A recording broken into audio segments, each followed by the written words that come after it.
Señor juez, comparezco en representación del Ministerio Público para presentar el alegato de cierre en el proceso seguido contra el médico internista, el señor David, imputado por el delito de exposición de personas al peligro en su modalidad agravada en agravio de la señora Clementina Villafuerte, de 70 años de edad. La acusación fiscal es sólida y demostrará que el acusado, al otorgar una alta médica precipitada y carente de medidas mínimas de control asistencial, infringió el deber objetivo de cuidado que su profesión le exigía, exponiendo a la paciente a un riesgo real y evitable que se concretó en una grave lesión irreversible. Por ello, sustentaré en base a fundamentos fácticos, normativos, probatorios y jurisprudenciales que justifican la responsabilidad penal del acusado, solicitando se imponga la sanción proporcional correspondiente al Código Penal. Los hechos acreditados durante el juicio son claros. El acusado se encontraba de turno el 1 de agosto del año 2022 y en tal condición tenía la responsabilidad de supervisar el proceso de recuperación de los pacientes hospitalizados y de autorizar sus altas médicas. La señora Clementina Villafuerte se encontraba en una etapa postoperatoria tras una intervención al talón y además padecía vasculitis, una enfermedad vascular crónica que compromete la cicatrización, incrementa el riesgo de necrosis y requiere estricta vigilancia clínica. Pese a ello, el acusado decidió darla de alta sin profundizar en exámenes médicos complementarios, sin solicitar la valoración del equipo de cirugía que la intervino y sin disponer un plan de seguimiento especializado acorde con su condición. La paciente regresó al hospital tan solo 7 días después, ya con el pie necrosado e infectado, lo que le obligó a la amputación parcial de su extremidad. Estos hechos demuestran que la decisión médica adoptada por el señor David fue imprudente, precipitada y directamente vinculada al resultado lesivo. La pretensión fáctica de la Fiscalía es que se reconozca que la conducta del acusado creó un peligro jurídicamente desaprobado, que se materializó en un daño severo para la víctima, siendo este resultado atribuible objetivamente a su actuación clínica incorrecta. En el plano normativo, corresponde precisar que la conducta atribuida al acusado encaja plenamente en el artículo 128 del Código Penal, que sanciona a quien pone en peligro la vida o la salud de una persona bajo su responsabilidad. En este caso, el riesgo creado por el acusado fue jurídicamente desaprobado, pues otorgó una alta médica prematura a una paciente adulto mayor, recién intervenida y con una enfermedad vascular preexistente como la vasculitis, condición expresamente registrada en la historia clínica y reconocida por el propio protocolo hospitalario como de alto riesgo. Desde la perspectiva de la imputación objetiva, su decisión incrementó un riesgo no permitido. Dicho riesgo se concretó en el resultado lesivo y el daño se ubica dentro del ámbito de protección de la norma penal, cuyo fin es evitar que quienes ejercen un rol de garante expongan indebidamente a sus pacientes a peligros previsibles. El acusado, en su calidad de médico internista de turno, tenía el deber jurídico de adoptar todas las medidas razonables y necesarias para evitar la exposición al peligro, deber que incumplió.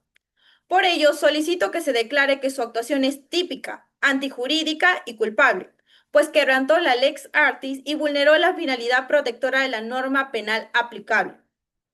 La jurisprudencia ha señalado reiteradamente que la responsabilidad penal del médico deviene cuando éste actúa con infracción del deber de cuidado frente a riesgos previsibles y evitables.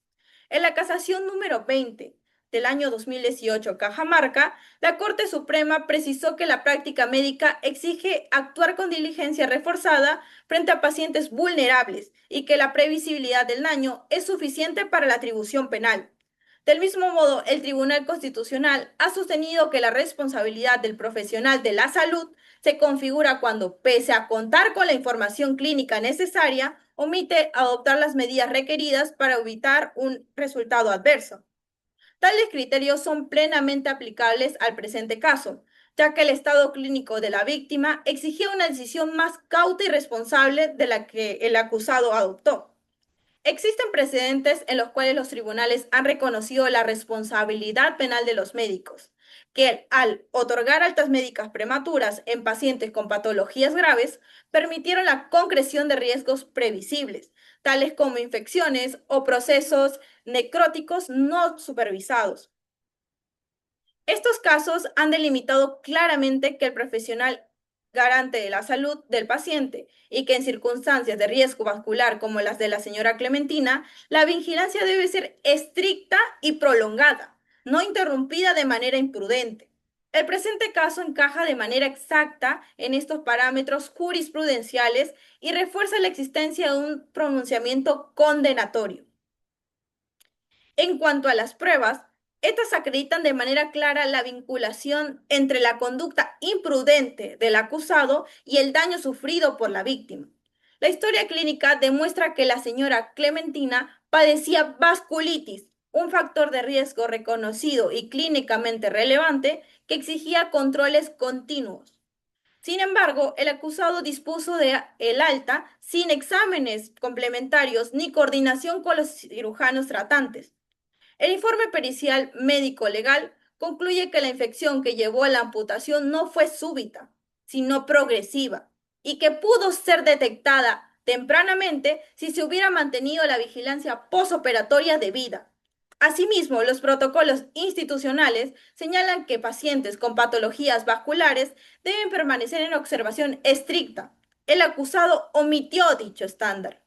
Los testimonios de los médicos tratantes evidencian que no fueron consultados sobre la decisión de alta, lo que confirma la falta de diligencia y de coordinación clínica. En conjunto, estos elementos probatorios permiten afirmar que la omisión del acusado fue determinante en la configuración del daño. Por ello, la pretensión probatoria de la Fiscalía es que se declare acreditado el nexo causal normativo entre su conducta y el resultado lesivo. Señor juez, el ejercicio de la medicina implica la responsabilidad elevada y el respeto absoluto por la vida y la salud humana. Un profesional de la salud no puede omitir los cuidados esenciales en pacientes de alto riesgo, porque las consecuencias pueden ser tan irreversibles y devastadoras como las que ha sufrido la señora Clementina Villafuerte. El derecho penal tiene la función de proteger aquello que es más valioso en una sociedad democrática, la vida y la dignidad de las personas, especialmente cuando se encuentran en una situación de vulnerabilidad y dependen por completo del criterio profesional de los médicos. Este proceso no busca criminalizar la medicina, busca sancionar conductas temerarias dentro de ella. Por estas razones expuestas en los ámbitos fácticos, normativos, probatorio y jurisprudencial, solicito que se declare responsable penalmente al acusado David por el delito de exposición de personas al peligro en su modalidad agravada y que se imponga la pena correspondiente conforme a la ley penal vigente para garantizar justicia a la víctima y reafirmar la vigencia plena del deber de cuidado en la práctica médica. Muchas gracias, señor juez. Señor juez, comparece la defensa técnica de David, médico internista del Hospital General, a fin de presentar el alegato de cierre en el presente proceso seguido en su contra por el delito de exposición de personas al peligro, en su modalidad agravada. La acusación fiscal sostiene que David habría puesto en riesgo la vida e integridad de la paciente de nombre Clementina Villafuerte al otorgarle el alta médica el 1 de agosto del 2022, contribuyendo supuestamente a la posterior amputación de su extremidad. Sin embargo, esta defensa demostrará con sustento que el actuar de David estuvo plenamente ajustado a la lex artis médica y a los protocolos institucionales. Los hechos acreditados en juicio muestran lo siguiente, que primero, David no participó en la cirugía practicada a la paciente, ya que esta fue realizada por los doctores Sánchez y Solís, quienes tenían la responsabilidad directa del procedimiento y del postoperatorio. Segundo, que la paciente padecía vasculitis. Es una enfermedad muy grave de base que compromete la microcirculación y predispone a necrosis e infecciones súbitas. Esta condición era muy conocida por los médicos tratantes y motivó incluso que una junta médica rechazara lo que era una primera intervención por su alto riesgo. La tercera es que la historia clínica de la paciente demuestra que en los 3 días previos al alta, la evolución era muy favorable, es decir, no había signos de fiebre, ni de secreciones, ni de necrosis, ni algún dolor desproporcional, ni signos de alarma en la paciente. Entonces, sobre esta base objetiva, David otorgó el alta conforme a los protocolos vigentes que tenía en ese momento. Cuarto, 2 días después del alta, la paciente fue evaluada por el propio cirujano tratante, el doctor Solís, quien le retiró el yeso, le examinó lo que es la extremidad y le envió nuevamente a su domicilio sin pedir algún examen adicional ni indicar hospitalización. Es decir, tampoco él, con mayor conocimiento del caso, encontró alguna complicación. Quinto, la paciente retornó al hospital recién 5 días después de esta revisión que le hizo el doctor Solís, ya con un cuadro muy grave de infección. Nada en esta secuencia, lo que le acabo de mencionar, señor juez, evidencia lo que es una conducta reprochable atribuible a David, ni un nexo causal entre su decisión administrativa y lo que es el resultado. La imputación, señor juez, se sustenta dentro de esta normativa aplicable en el artículo 128 del Código Penal, lo que es la exposición de personas al peligro. Pero para atribuir responsabilidad penal no bastaría con que la conducta anteceda al daño. Se exige lo que es aplicar los criterios de la imputación objetiva, que se requieren de tres. Que la conducta cree o incremente un riesgo jurídicamente desaprobado, que dicho riesgo se concrete con el resultado y tres, que este resultado esté dentro del ámbito de protección de la norma. Dentro de este caso, David no creó riesgo alguno, ya que otorgó un alta basada en partes clínicos positivos y una evolución normal de la paciente. El resultado no se concretó a partir de su conducta, sino de una enfermedad preexistente que tenía la paciente, capaz de evolucionar súbitamente, incluso sin signos previos. Y bueno, el ámbito de protección del tipo penal no abarca lo que son complicaciones médicas imprevisibles, ¿no? Derivadas de alguna patología vascular, como es la vasculitis. Por tanto, no hay riesgo típico, ni tampoco hay una causalidad normativa, ni tampoco hay una relevancia penal dentro de la conducta de David. También, señor juez, dentro de nuestra jurisprudencia pertinente, la Corte Suprema ha sido muy clara. La responsabilidad médica no se presume. Debe probarse una infracción al deber objetivo de cuidado y un riesgo típico que explique este daño. Tenemos varias jurisprudencias, por ejemplo, el Tribunal Constitucional en su expediente de número 04082-2012 remarca que la imputación penal exige previsibilidad objetiva del curso dañino.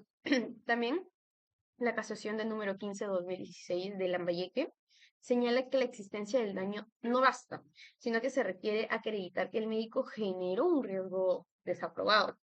Por último, la casación de número 178/2017 de Cusco establece que cuando el resultado deriva razonablemente de una condición preexistente, lo que son como enfermedades vasculares, no puede imputarse responsabilidad penal al médico que actuó conforme al ex artis. Estos lineamientos coinciden plenamente dentro del caso de David, ya que en este caso no se evidencia un riesgo creado, no se evidencia que hubo previsibilidad ni que el resultado se explique por la vasculitis existente, ¿no? Lo que es darle el alta médica. Dentro de la jurisprudencia nacional también, señor juez, acoge muchos casos similares. Por ejemplo, tenemos el caso del edema súbito postquirúrgico del 2015, en donde la Corte Suprema absolvió al médico que otorgó el alta, ya que no existía signos que permitieran prever lo que es la complicación. Y también hay otro caso del 2018, en donde se absolvió al profesional. Es un caso de vasculopatía con pérdida de extremidad porque el daño se originó en la patología vascular severa, o sea, de la enfermedad en sí, no un acto del médico, no del profesional. Entonces, estos precedentes muestran que la simple relación temporal entre el alta y el daño no basta. Se requiere un riesgo creado, lo cual aquí no existe. Entonces, de las pruebas actuadas son muy evidentes. O sea, la historia clínica acredita la presencia de vasculitis, así como una evolución muy favorable antes del alta. Los médicos indican explícitamente lo que son la ausencia de signos infecciosos, la declaración del doctor Solís, que es el cirujano tratante, confirma que la paciente fue revisada 48 horas después del alta y que no se detectaron alguna complicación. El informe pericial concluye también que la infección y la necrosis pueden presentarse de manera súbita, ¿no? Con pacientes que tienen esta condición que es la vasculitis. Entonces, el conjunto de la prueba revela que David no generó riesgo alguno, sino que no incumplió ningún deber profesional, ni tampoco actuó con diligencia. Por lo tanto, señor juez, la gravedad del resultado no debe nublar lo que es el análisis jurídico. El derecho penal no sanciona tragedias médicas ni complicaciones imprevisibles. Sanciona conductas imprudentes que generen riesgo típico. Por las razones fácticas, normativas y jurisprudenciales, esta defensa solicita que se declare impugnada la acusación fiscal y se absuelva a David, en aplicación de los principios de la imputación objetiva, presunción de inocencia y responsabilidad penal por la conducta y no por el resultado. Muchas gracias, señor juez.